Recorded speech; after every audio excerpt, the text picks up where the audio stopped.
Hello, EnderSword here again, this time with a Gold League replay. This was posted by Demacry, Demacry, whatever, on the TeamLiquid.net strategy forums. Gold League Protoss player that was looking for some advice on his PvZ matchups. So we will be looking at this game from the Protoss perspective. His opponent is going to be Blkdynamite, the Zerg player over here on the right-hand side of the map.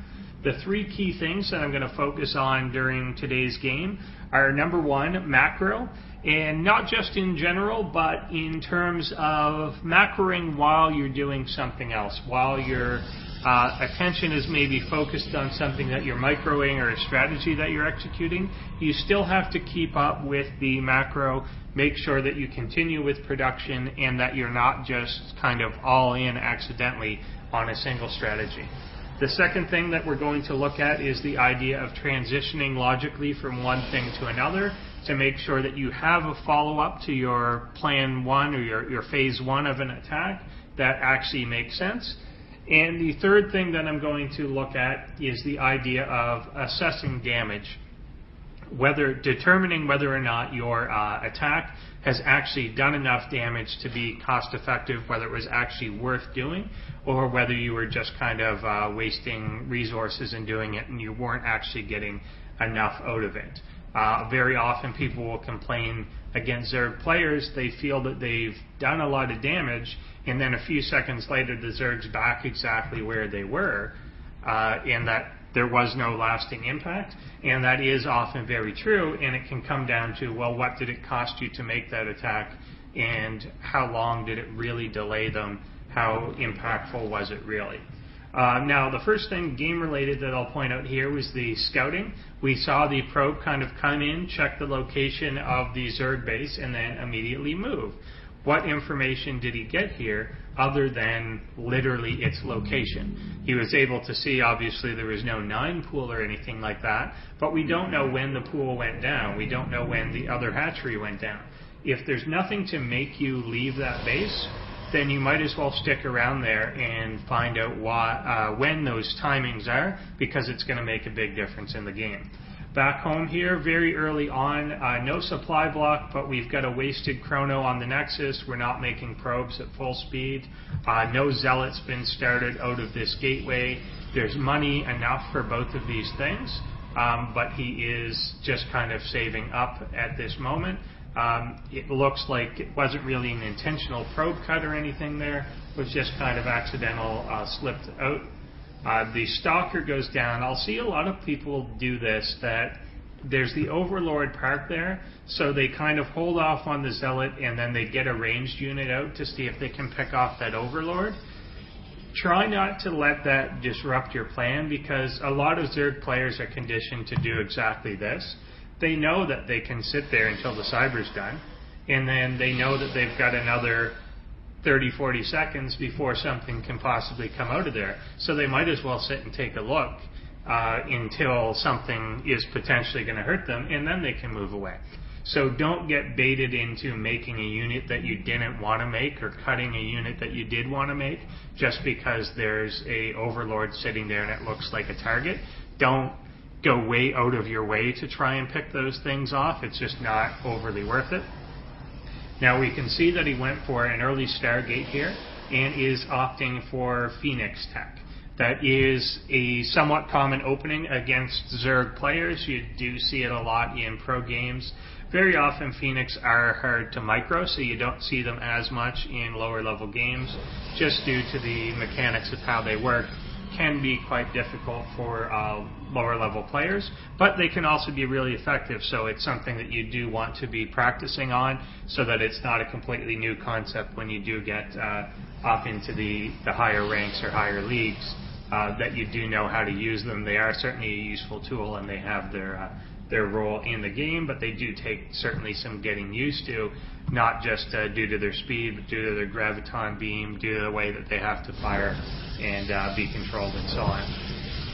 So he's opting to chrono out a lot of these Phoenixes, but the Gateway army here is not really coming together. He's kind of put 2 units there, blocking off with a Stalker, and a Zealot. Given that we don't have really any scouting information over here, he has no idea what to expect. He doesn't know whether this is a huge roach rush. He doesn't know whether it's going to be a Baneling bust, doesn't know whether it's going to be a ton of Lings, anything like that. So doing this was kind of risky. It did end up being okay because the Zerg wasn't doing anything aggressive, but it was done very blindly. He didn't actually have any information that would indicate that that was safe to do, so it was just kind of lucky that it worked out that way.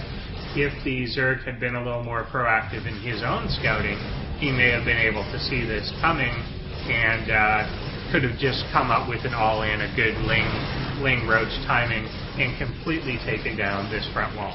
So as these Phoenixes, 5 of them are out and doing a fair bit of damage, picking off Overlords, picking off both Queens, there's still nothing really up to stop them or delay them at all.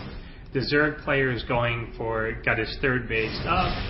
He's pretty much pumped straight economy. Actually, the only military units that were on the ground were 2 Roaches, which were now dead to the Phoenixes. So he chose to kind of barely defend himself at all, except for these 2 Spine Crawlers. So that tells you, obviously, he's gone for this very economic build.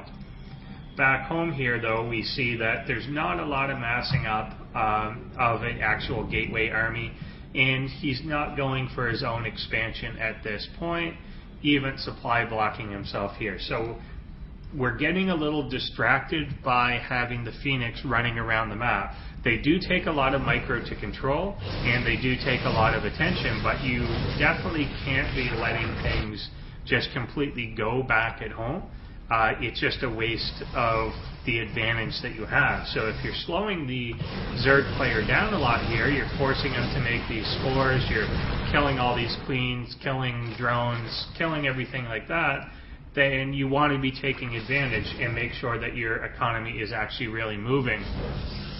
And this had to be coming up a lot sooner. This army had to be developing a lot quicker. Imagine right now if right behind this attack, this army was, say, let's say 4 or 5 stalkers, a little bit stronger, and he just pushed at the front. Well, there's virtually nothing here. There's 4 Roaches, there's 1 Queen, couple Spine Crawlers. You could literally lift every Roach while the stalkers came in and completely took it out. His 3rd base would be completely gone. So by having a follow-up to your Phase 1, this harassment was excellent. It did a lot of damage, but it also cost a lot, and that's what I was talking about with damage assessment. These 5 Phoenix cost 1,250 resources, and so far in this attack we've destroyed 1,500 resources. Yes, we're ahead, this was somewhat cost effective, but it's not as devastating as someone may have thought that it was, especially given that there are now 3 bases up. There's no way that you can actually just outright win the game with Phoenixes.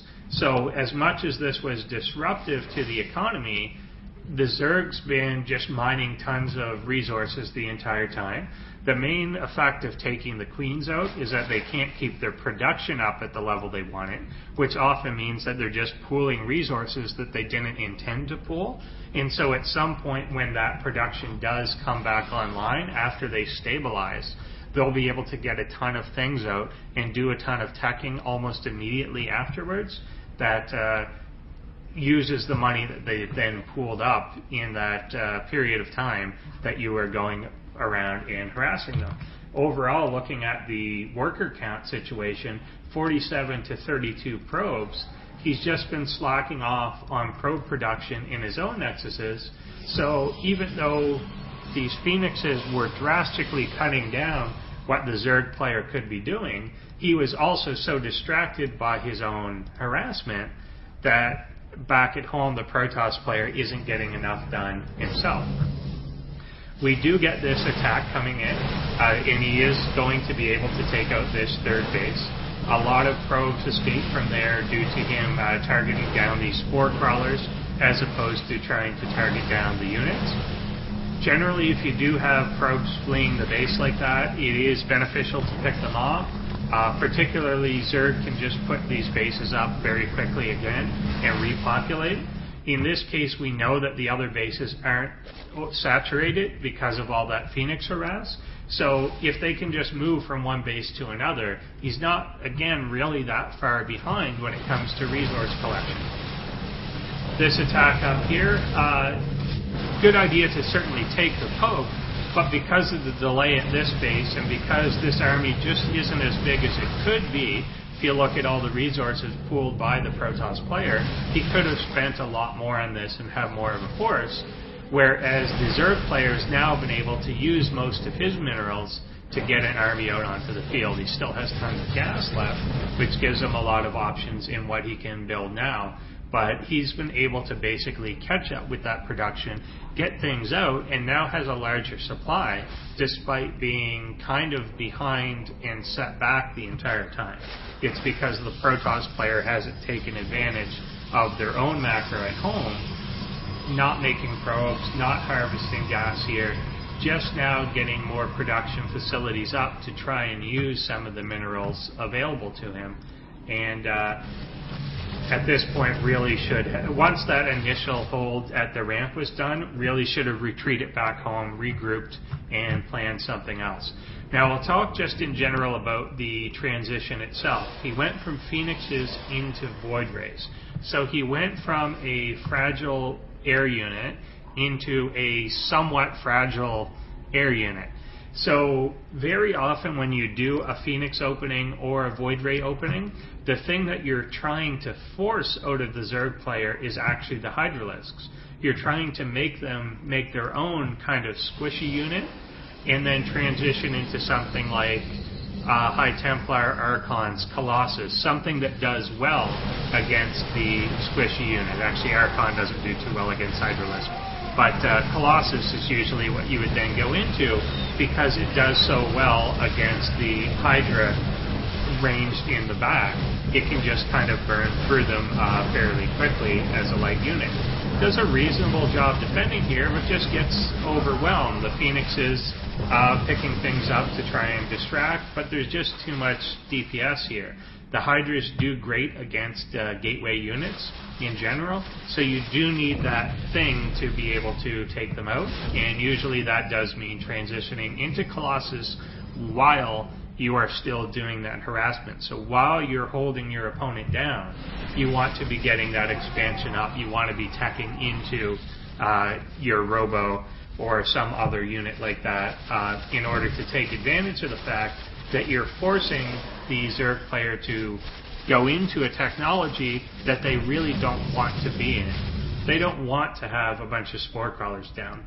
Most Zergs don't really want to have a bunch of Hydralifts. They just do it because they have to defend against the air. And that's what happened here. So then by following up with another really expensive air unit, you're just playing into the hand that you forced the Zerg to go into. And that's not what we want to do. They're not even really that good against roaches. Obviously, roaches can't attack Void Rays, but they just take so long to kill them that it's not overly effective. So that's really what contributed to the Protoss loss here.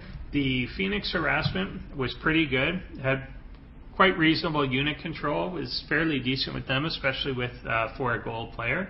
Did pick off a lot of queens, did get a lot of workers, was able to take out a lot of the early army of the Zerg player, but just had no follow-up to it and wasn't continuing back at home with your own macro. Just try and remember that there is an equivalency between killing an opponent's worker and not making one at home. The whole idea is to get a worker advantage over them, to try and make sure that your production, your economy is better than theirs. So if you go in and you kill 5 workers, but while you were microing that, your 2 nexuses were idle for 30 seconds, well, you've lost really more than you've just done in damage, particularly once you then account for the cost of the units that you required to do that damage.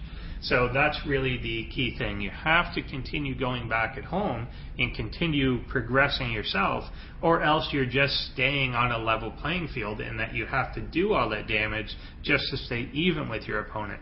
Whereas if you continue, then you're definitely getting ahead, and that's obviously the key to all this harassment, is to get ahead of them. The transitioning, as I mentioned, if you're going to go, say, an air unit, you may want to transition into what kills their response. And that's usually the idea. You're trying to force someone down a route that they have to take, and then you take a path that punishes the route that you just forced them to take. That's the idea of transitioning, and you don't want to wait until after your initial harassment or your initial phase is done. You want to be working on that transition while you are doing that.